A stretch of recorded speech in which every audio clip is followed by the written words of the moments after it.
Hello everyone, আসসালামু আলাইকুম। আজকে আমি একটা খুবই গুরুত্বপূর্ণ বিষয় নিয়ে হাজির হয়েছি। বিষয়টি হলো একজন আসামি অপরাধ করার পর কিভাবে সেটা স্বীকার করেন, কিভাবে তার দোষ স্বীকার করেন এবং এই দোষ স্বীকারোক্তিমূলক জবানবন্দিটা কে রেকর্ড করতে পারেন, কোন টাইপের ম্যাজিস্ট্রেট এটাকে রেকর্ড করতে পারেন এবং কোন পদ্ধতিতে, কোন প্রসেসে কিভাবে এটাকে রেকর্ড করেন সে সম্পর্কে আজকে বিস্তারিত আলোচনা করব।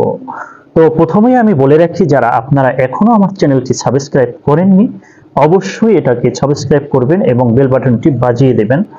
তো প্রথমে আসি যে একজন আসামি কিভাবে ম্যাজিস্ট্রেটের কাছে তার দোষ স্বীকার করেন এবং কখন এটাকে রেকর্ড করা হয়।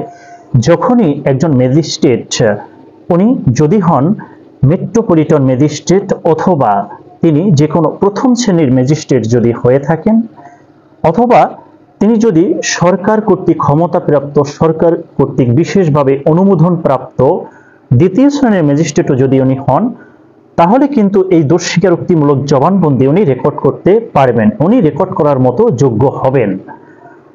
তো যখনই একজন আসামি স্বেচ্ছায় অর্থাৎ নিজের ইচ্ছায়, কেউ তাকে ভয়ভীতি দেখায়নি, কেউ তাকে এখানে হুমকি দামকি ভয় প্রদর্শন করেনি, নিজের ইচ্ছায় উনি তার দোষ স্বীকার করতে এসেছেন ম্যাজিস্ট্রেটের কাছে, নিজের ইচ্ছায় ওনার দোষ স্বীকারোক্তিমূলক জবানবন্দি এটাকে দিবেন বলে এই মর্মে উপস্থিত হয়েছেন, তখনই কিন্তু একজন প্রথম শ্রেণীর ম্যাজিস্ট্রেট বা মেট্রোপলিটন ম্যাজিস্ট্রেট বা সরকার কর্তৃক ক্ষমতাপ্রাপ্ত দ্বিতীয় শ্রেণীর ম্যাজিস্ট্রেট, ওনার কি দায়িত্ব, উনি কি করবেন? আসলে প্রথমে যেটা করবেন একজন এক্সিকিউটিভ, একজন ম্যাজিস্ট্রেট হিসাবে উনি প্রথমে হচ্ছে উনি আসামিকে এই মর্মে বুঝাবেন এবং এই মর্মে জানাবেন যে, খুবই ক্লিয়ারলি এখানে বুঝিয়ে দিবেন যে আপনি কিন্তু এই দোষ স্বীকারোক্তিমূলক জবানবন্দি দিতে বাধ্য নয়।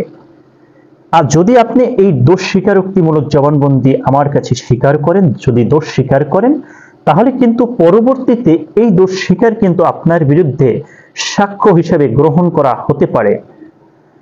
এই সবকিছু ক্লিয়ারলি বোঝানোর পরে যখন একজন আসামি উনি এই মর্মে বলে থাকেন যে আমি স্বেচ্ছায় দোষ স্বীকারোক্তিমূলক জবানবন্দি দিতে এসেছি, আমি স্বেচ্ছায়, আমাকে কেউ ভয়ভীতি দেখায়নি, আমাকে কেউ প্রলোভিত করেনি, তখনই কিন্তু উনি এই ম্যাজিস্ট্রেট হিসেবে এই দোষ স্বীকারোক্তিমূলক জবানবন্দিটা রেকর্ড করবেন।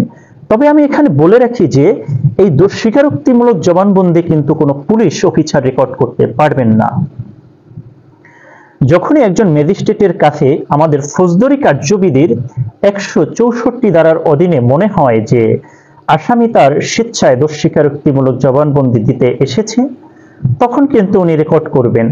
এই মর্মে সেটা হতে পারে যে কোনো একটা ঘটনা, তিনি একজনকে মার্ডার করেছেন বা উনি কাউকে খুন করেছেন, সে মর্মে উনি দোষ স্বীকারোক্তিমূলক দিতে পারেন যে কিভাবে সেটা করেছেন, কেন করেছেন, উনি কোন কোন অস্ত্র ব্যবহার করেছেন, কিভাবে, কোথায়, কোন স্থানে বসে উনি এই ঘটনাটা ঘটিয়েছেন এবং এই খুনটা করেছেন, সে সম্পর্কে বিস্তারিত কিন্তু একজন ম্যাজিস্ট্রেটের নিকট উনি স্বীকার করতে পারেন।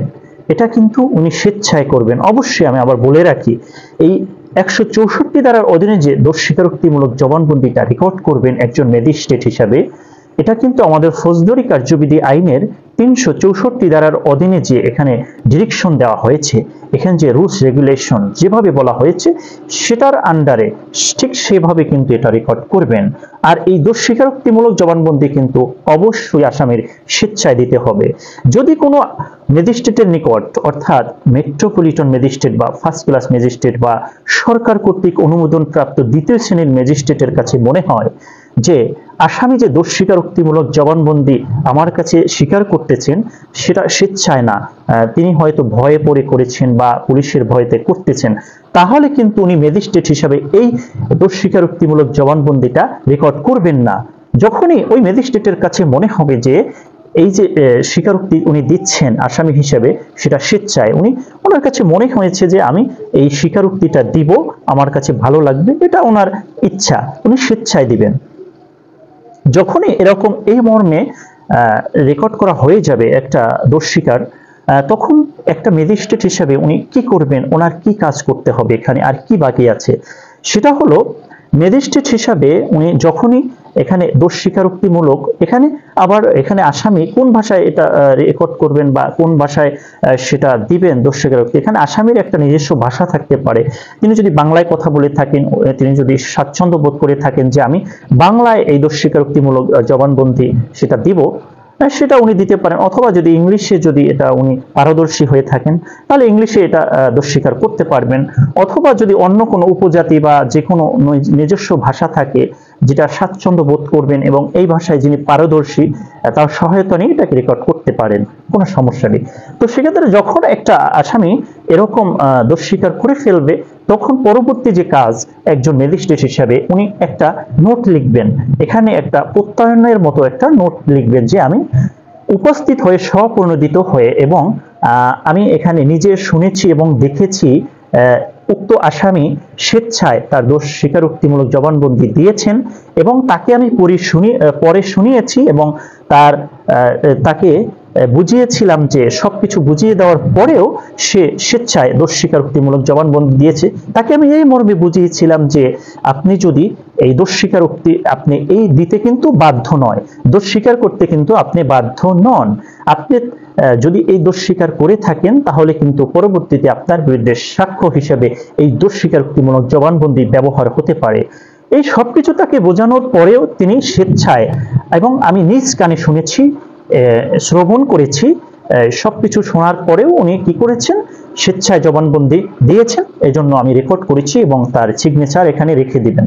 যিনি এই দোষ স্বীকারোক্তিমূলক জবানবন্দি দিবেন ওই আসামির সিগনেচার রাখবেন পাদদেশে এবং এই ম্যাজিস্ট্রেটও পরবর্তীতে সিল, তার যে সরকারি সিল থাকবে এবং তার সিগনেচার সহ এখানে দিবেন।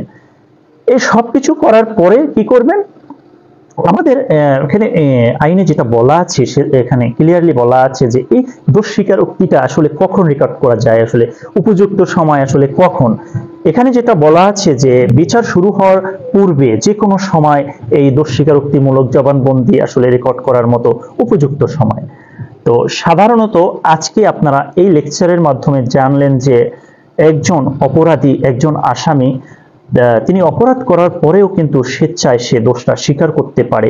এই দোষ স্বীকারোক্তিমূলক জবানবন্দি আসলে যদি একজন আসামি দিয়ে থাকে সেক্ষেত্রে আসলে আদালতের কি উপকার হতে পারে, আদালতের যেটা হতে পারে সময় কম লাগবে, মামলাটি বিচার করার জন্য সময় এখানে ব্যয় কম হবে এবং অতি সহজে মামলাটি প্রমাণ করা যাবে। এই সব কিছু বিবেচনা করে কিন্তু এখানে যদি আমাদের যিনি বিচারক থাকবেন উনি যদি মনে করেন যে যেহেতু আসামি স্বেচ্ছায় উনি দোষ স্বীকার করেছেন, তো সেক্ষেত্রে উনি এখানে চাইলে একটু কনসিডার করে তাকে শাস্তি কমিয়ে দিতে পারেন, এটা তার ডিসক্রিশনারি পাওয়ার। তো আজকে আমি বলে রাখি যে যখন এটা যে কেউ হতে পারে, যে কোনো আসামি হতে পারে, উনি যদি মনে করেন কোনো অপরাধ করার পরে যে আমি যে অপরাধটা করেছি এটা আমার কাছে, আমি তো অপরাধী হয়ে গেছি কিন্তু আমার এই অপরাধটা স্বীকার করা দরকার, আমি মনে করি এটা স্বীকার করব, তাহলে স্বেচ্ছায় যে কেউ একজন যিনি হচ্ছে মেট্রোপলিটন ম্যাজিস্ট্রেট অথবা যিনি প্রথম শ্রেণীর ম্যাজিস্ট্রেট অথবা সরকার একটা অনুমোদন প্রাপ্ত বা সরকারের ক্ষমতা প্রাপ্ত দ্বিতীয় শ্রেণীর ম্যাজিস্ট্রেটও কিন্তু এটা রেকর্ড করতে পারবেন। আমি এখানে একটা ইম্পর্টেন্ট বিষয় বলে রাখি যে এই দোষ স্বীকারোক্তিমূলক জবানবন্দিটা যে ম্যাজিস্ট্রেট রেকর্ড করবেন তার এই মামলাটা বিচার করার মতো এখতিয়ার, ক্ষমতা, পাওয়ার থাকুক বা না থাকুক এটা কিন্তু দেখার বিষয় নয়। তিনি প্রথম শ্রেণীর ম্যাজিস্ট্রেট অথবা মেট্রোপলিটন ম্যাজিস্ট্রেট অথবা সরকার কর্তৃক অনুমোদন প্রাপ্ত ক্ষমতাপ্রাপ্ত দ্বিতীয় শ্রেণীর ম্যাজিস্ট্রেট হলেই এটা রেকর্ড করতে পারবেন। তার যদি এটা বিচার করার মতো ক্ষমতা না থাকে তারপরও কিন্তু এটা উনি রেকর্ড করতে পারবেন। রেকর্ড করে উনি যেটা করবেন, যে আদালতে মানে এটা বিচার করার মতো সামর্থ্য রাখে, যে আদালতের এখতিয়ার রয়েছে বিচার করার মতো মামলাটা, সেই আদালতে উনি এই দোষ স্বীকারোক্তিমূলক কপিটা পাঠিয়ে দিবেন।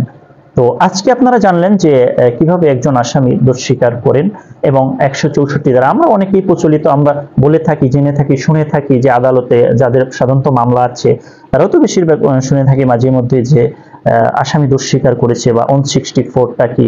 তো আজকে আপনারা এই ভিডিওর মাধ্যমে বিস্তারিত জানলেন। যদি ভিডিওটি ভালো লেগে থাকে অবশ্যই শেয়ার করে দিবেন এবং অন্যকে দেখার মতো সুযোগ করে দিবেন। ধন্যবাদ।